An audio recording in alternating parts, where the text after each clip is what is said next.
Three Questions With is a public affairs program elevating the voices and visibility of what matters most to the Hispanic Latino community.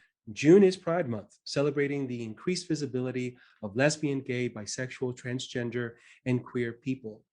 Max Cisneros, there are plenty of festivals and parades throughout Connecticut and the country, including New Haven, of course. How should the LGBTQ community, their friends and family, be celebrating or perhaps better yet, using this opportunity to create awareness, build bridges?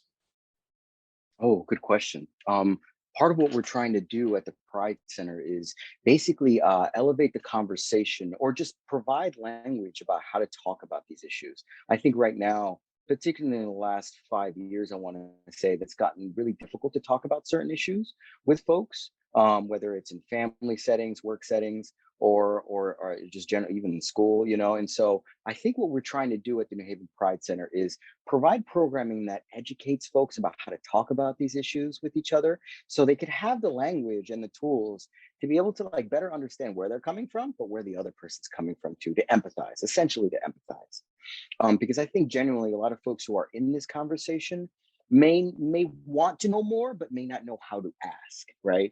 And so what we're doing is providing that language, not just in English, but in Spanish. And so yo creo que part of what we're trying to do is bring this conversation into Spanish speaking spaces and also letting folks know it's okay not to know everything.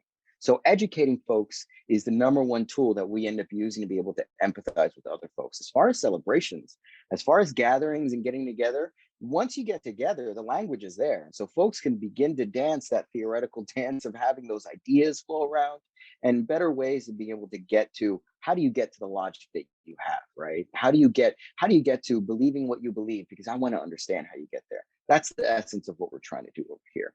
The five places that we focus most at New Haven Pride Center to get these things done are things like being able to social programming that brings people together through shared experiences. We're also the leading, not LGBTQ, we're the leading arts and culture and humanities organization that centers LGBTQ experiences. The Latino News Network, a statewide community focus in serving New England's diverse communities.